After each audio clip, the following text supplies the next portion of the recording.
ED தமிழர்களுக்கு வணக்கம். சொந்த வீடு வாங்கலாமா?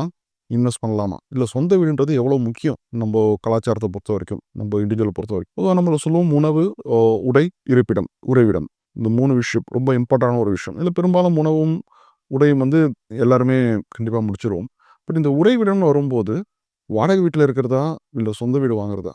இல்ல சொந்த வீடு வாங்குனா லோன்ல வாங்குறதா? பணத்த சேமிச்சு வச்சு வாங்கலாமா? இல்ல சேமிச்சு வச்சு வீட வாங்கலாமா? இல்ல என்னோட வெல்த்த கிரியேட் பண்ணிக்கலாமா?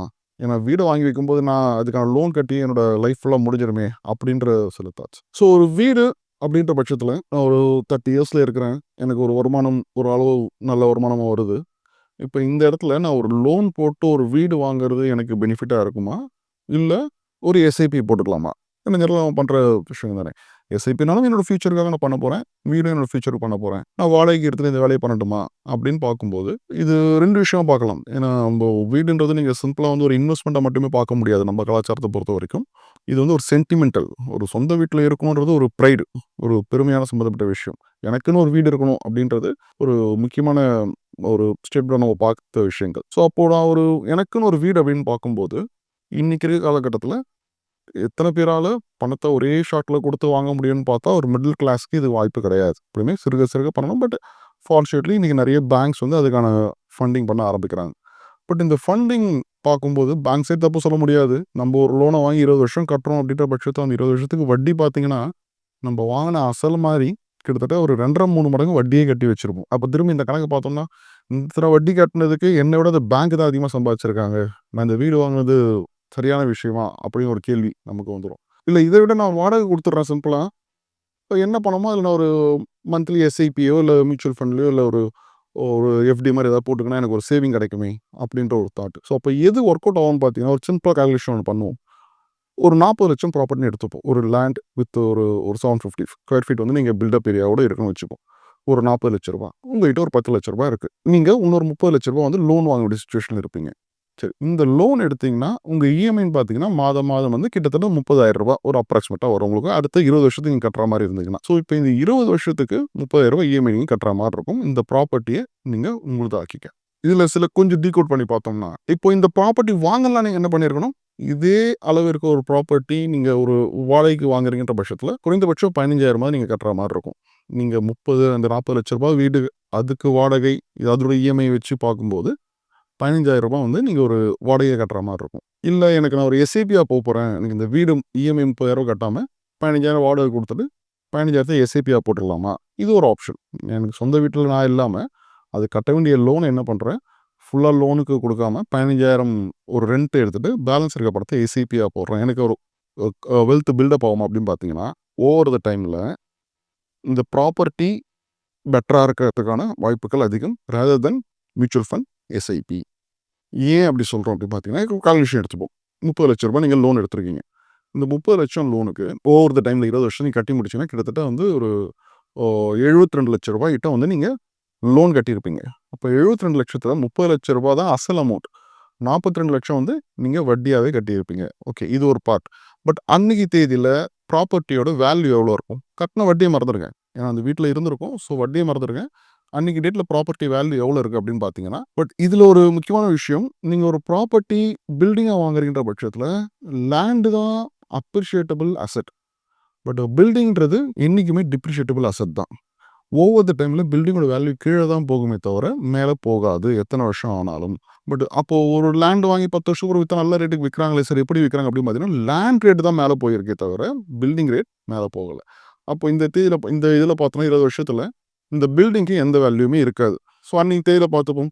ஒரு 750 ஸ்கொயர் ஃபீட் கன்ஸ்ட்ரக்ஷன் பண்றாங்கன்னா ரூ. 15,00,000 நீங்க 40,00,000 குடுத்து ப்ராப்பர்ட்டி வாங்கியிருக்கீங்க. அப்போ 15,00,000 தள்ளிட்டீங்கன்னா, 25,00,000 தான் அந்த லேண்டோட வேல்யூ. ஸோ அந்த லேண்டோட வேல்யூ 20 வருஷத்துக்கு அப்புறம் எவ்வளோ இருக்கும்? ஒரு கன்சர்வேட்டிவா நம்ம ஊர் ரியல் எஸ்டேட் வேல்யூல பார்த்தீங்கன்னா, கிட்டத்தட்ட ஒரு ரூ. 1,400 கோடி கிட்ட வரும் உங்களுக்கு. சரிங்களா? அப்போ உங்களோட சொத்து மதிப்பு எவ்வளோ இருக்கு அன்னைக்கு தேதியில? 1,400 கோடி இருக்கு. நீங்க 20 வருஷமா கட்டின இஎம்ஐயோட மொத்த பிரதிபலன் அதுதான் உங்களுக்கு. ஓகே. இந்த பக்கம் வாங்க. இப்போ ஒரு மியூச்சுவல் ஃபண்ட் எஸ்ஐபியா பண்றோம் அப்படின்ற பட்சத்தில 15,000 நீங்க ஆல்ரெடி வாடகைக்காக தள்ளிடுவோம். அப்போ 15,000 தான் நீங்க மாதம் இன்வெஸ்ட் பண்றீங்க. அப்போ இந்த 15,000 20 வருஷம் இன்வெஸ்ட் பண்றீங்க பட்சத்தில, இதோட ரிட்டர்ன் எவ்வளோ இருக்கும்? ஒரு 12% குடுக்குது மார்க்கெட் அப்படின்னு பார்த்தீங்கன்னா, கிட்டத்தட்ட அதுவும் ஒரு ரூ. 1,400 கோடி அந்த அளவுக்கு தான் வரும். பட் இதில ஒரு விஷயம் நம்ம சரியா கன்சிடர் பண்ணல. எதுன்னு பார்த்தீங்கன்னா, இந்த வாடகை 15,000 மட்டுமே கட்டுவோம்னு சொல்ல முடியாது. நாட்கள் ஆக ஆக விலைவாசி ஏற்றத்தின் காரணமாக அதிகமாக வாடகை கட்டுறதுக்கான வாய்ப்பும் வரலாம். நம்ம $30,000 அந்த ரவுண்ட் ஃபிகரில் அப்படியே கால்குலேஷன் எடுத்துக்கிறோம். ஸோ அப்போது நெட் டு நெட் எண்டில் வந்து பார்க்கும்போது உங்களோட ப்ராப்பர்ட்டி வேல்யூவும் அதே தான் இருக்கும், மியூச்சுவல் ஃபண்ட் வேல்யூவும் அதே தான் இருக்கும். Considering you are paying monthly rent, ஒரு ரெண்ட் கொடுத்துருவீங்க ப்ளஸ் இன்க்ரிமெண்டல் எல்லாமே எடுத்துருக்கோம் இந்த விஷயத்தில். அப்போ எது சிறந்தது சார் அப்படின்னு பார்த்தீங்கன்னா, ஒரு ப்ராப்பர்ட்டியை நீங்கள் பார்க்கறது சரியான விஷயம். ஒரு இன்வெஸ்ட்மெண்ட் சைடில் இருக்கீங்க, சேவ் பண்ணுறதுக்கு பணம் வந்துருச்சு அப்படின்ற பட்சத்தில் ஒரு ப்ராப்பர்ட்டி லோனில் வாங்கி நீங்கள் இன்வெஸ்ட் பண்ணுறீங்க, உங்களுக்கானதாக சொந்தமாக்குறீங்கன்றது ஒரு நல்ல விஷயம். இன்வெஸ்ட்மெண்ட் சைடில் மட்டும் இல்லை, சென்டிமெண்ட்டாகவும் சரி, ஆஸ் அ ப்ரைட் உங்களுக்கு ஒரு சொந்த வீடு இருக்கும் அப்படின்ற ஒரு தாட் வரவும் ஆரம்பிக்கும். ஓகே, இப்போ இதில் எடுக்கும்போது இன்னொரு நல்ல விஷயம் என்னன்னு பார்த்தீங்கன்னா, நீங்கள் இந்த எஸ்ஐபியாக போடுறீங்க வீடு வாங்காமல் அப்படின்னும் போது அந்த கமிட்மெண்ட் மிஸ் ஆகுது. மோஸ்ட் ஆஃப் த டைம் இந்த இன்வெஸ்ட்மெண்ட்டுன்றது இட்ஸ் சைக்காலஜி, யாரும் உங்களை கம்பல் பண்ண முடியாது, இது நீங்களாக இன்வெஸ்ட் பண்ணுற ஒரு விஷயம். பட் லோனுன்ற பட்சத்தில் நீங்கள் அது என்ன ஆனாலுமே அந்த லோனை கட்டிடுவீங்க. பட் இந்த எஸ்ஐபியாக எடுக்கும்போது என்ன ஆகும், நீங்கள் அதை கன்டினியூ பண்ணலாம். இந்த மாதம் பொங்கல் வந்துருச்சு வேண்டாம், இல்லை இந்த மாதம் தீபாவளி வந்துருச்சு, ஏதோ ஒரு காரணத்தால் நீங்கள் தள்ளி போகிறதுக்கான வாய்ப்புகள் அதிகமாகும். அப்போ அந்த இன்வெஸ்ட்மெண்ட் வளருமா இல்லையா, அந்த கமிட்மெண்ட் மிஸ் ஆகிறதால அதை நம்ம கண்டினியூ பண்ணுவோமா இல்லையான்ற ஒரு கேள்வி வரும். பட் இந்த இடத்துல ஒரு லோனாக இருக்குது, இஎம்ஐயாக இருக்குன்ற பட்சத்தில் நமக்கு ஆப்ஷனே இல்லை, அதை நம்ம இந்த மாதம் கட்டாமல் விட்டுற முடியுன்ற ஆப்ஷன் கிடையாதுன்றதால லோன் கட்டியே ஆவீங்க. ஸோ அப்போ அந்த ப்ராப்பர்ட்டி உங்களுது ஆக்கிறதுக்கான வாய்ப்புகள் ரொம்ப அதிகமாகவே இருக்கும். அப்போ இது இன்னும் கொஞ்சம் ஃபைன் டியூன் பண்ணுறோம் அப்படின்ற பட்சத்தில், அப்போ வாங்குற என்னோட இன்கம் எல்லாமே இந்த ஹோம் லோனுக்கு பிளான் பண்ணிக்கிட்டோம் அப்படின்னா, இங்கே தான் ரொம்ப கேர்ஃபுல்லாக இருங்க. உங்களோட லோன் லிமிட் உங்கள் ஓவரால் இன்கமில் எத்தனை பெர்சன்டேஜ் வருதுன்னு பார்த்துக்கோங்க. ரைட், நான் 1 லேக் சம்பாதிக்கிறேன் சார், 90,000 வந்து இஎம்ஐயாக கட்டிட்டோமா அப்படிங்கிற மிகப்பெரிய தப்பு. அது உங்களுக்கு உங்கள் ப்ராப்பர்ட்டி ஒரு சொத்தை உங்களுக்கு டெவலப் பண்ணி கொடுக்கறத விட உங்களோட ஸ்ட்ரெஸ்ஸை தான் அதிகமாக்கி விடும், உங்களோட அழுத்தங்களை தான் அதிகமாக்கும். அப்போது உங்களோட சேலரி லெவலில் உங்களோட இஎம்ஐ எத்தனை பெர்சன்டேஜ் இருந்தால் உங்களுக்கு கம்ஃபர்டபுளாக இருக்குமோ இந்த லெவலில் சேலரி எடுத்துக்கோங்க. சாரி, அந்த லெவலில் ஒரு லோனை கேர் பண்ணுங்கள். அண்ட் அதேமாதிரி ப்ராப்பர்ட்டி வாங்கும்போது ஃபுல் அமௌண்ட்டை லோன் எடுக்காமல், மேக்ஸிமம் நிறைய பேங்க்ஸ் வந்து இன்றைக்கி 100% பண்ணிங் தர பேங்க்ஸ்லாம் இருக்குது, 80-90% ஈஸியாக கொடுத்துருவாங்க. பட் கிடைக்குதுன்றதுக்காக அந்தளவு எடுக்கணுன்றது அவசியம் இல்லை. முடிஞ்ச அளவு நீங்கள் ஒரு கார்பஸை பில் பண்ணிக்கோங்க, அதை பேஸ் பண்ணி பேலன்ஸ் அமௌண்ட் வரைக்கும் லோன் எடுக்கிறது நல்ல சாய்ஸாக இருக்கும். முடியும் போதெல்லாம் ஒரு எக்ஸ்ட்ரா டாப்அப், ஒரு எக்ஸ்ட்ரா பேமெண்ட் பண்ணி அந்த லோனை சீக்கிரம் க்ளோஸ் பண்ணுறதுக்கான வழி பார்க்கலாம். சிமிலர்லி ஒரு லோன் எடுத்துட்டோம் அப்படின்றதால இன்வெஸ்ட்மெண்ட் பண்ணக்கூடாதா அப்படின்னு கிடையாது. இந்த லோன் ப்ராப்பர்ட்டின்றது ஒரு லாங் டேர்ம் வெல்த், உங்களோட வெல்த்தை ப்ரொடெக்ட் பண்ணுது ஓவர் த டைமில். 20 வருஷம் முடிச்சு நீங்கள் வேலையெல்லாம் முடிச்சுட்டு வெளியே வரும்போது அப்போ உங்களுக்கும் சொந்தமாக ஒரு வீடு இருக்கும். பட் கையில் பணம் இருக்குமா, அப்போ அந்த விஷயத்தை நீங்கள் கன்சிடர் பண்ணணும்.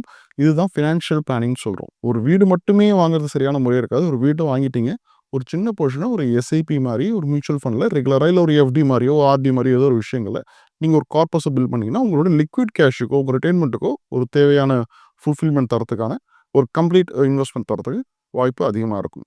தென் இந்த டாக்ஸேஷன் அப்படிலாம் பார்க்கும்போது ஒரு ப்ராப்பர்ட்டி வாங்கினா பெரிய விஷயம், ஒரு ரிஜிஸ்ட்ரேஷன் டேக்ஸ் ஒன்று கட்டுவோம், அது ஒன் டைம் தான் கட்ட போகிறோம், not a big deal. So அதை கன்சிடர் பண்ணி பண்ணாமல் இருக்கிறது. இன்னொரு முக்கியமான விஷயம், வீடை வாங்குறீங்கன்ற பட்சத்தில் தேவையில்லாமல் லக்ஸுரிஸ்க்காக செலவு பண்ணுறது. வீட்டோட மதிப்பு 40 லட்சம் தான் சார், இன்டீரியர் ஒரு 15 லட்சம் செலவு பண்ணியிருக்கேன் அப்படின்றது ரொம்ப பெரிய தப்பான விஷயம். இந்த இன்டீரியர் உங்களுக்கு அப்ரிஷியேட் ஆக போகிறது கிடையாது.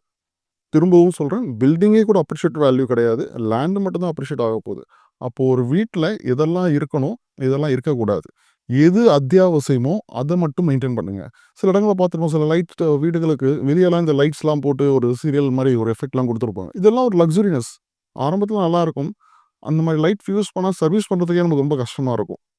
பட் இது தேவையா, அன்றைக்கி தேவை, அதை ஃபிக்ஸ் பண்ணுறதுக்கு ஒரு எக்ஸ்ட்ரா காஸ்ட். இப்போ இந்த மாதிரியான விஷயங்களை அவாய்ட் பண்ணி ஒரு வீடை கட்டுறோம் அப்படின்றது சரியான முறையாக இருக்கும். So over the long term எஸ்ஐபியாக வீடு கட்டுறதா பார்த்தா வீடு ஃபர்ஸ்ட் ப்ரையாரிட்டி, தென் பேரலாக எஸ்ஐபியை கன்சிடர் பண்ணிக்கோங்க. நன்றி. மேலும் ஈடி தமிழ் சேனல்ல வரப்போகும் பிசினஸ் மற்றும் அது ரிலேட்டடான வீடியோவை பார்க்க உடனே கீழே இருக்க சப்ஸ்கிரைப் பட்டனை கிளிக் பண்ணுங்க.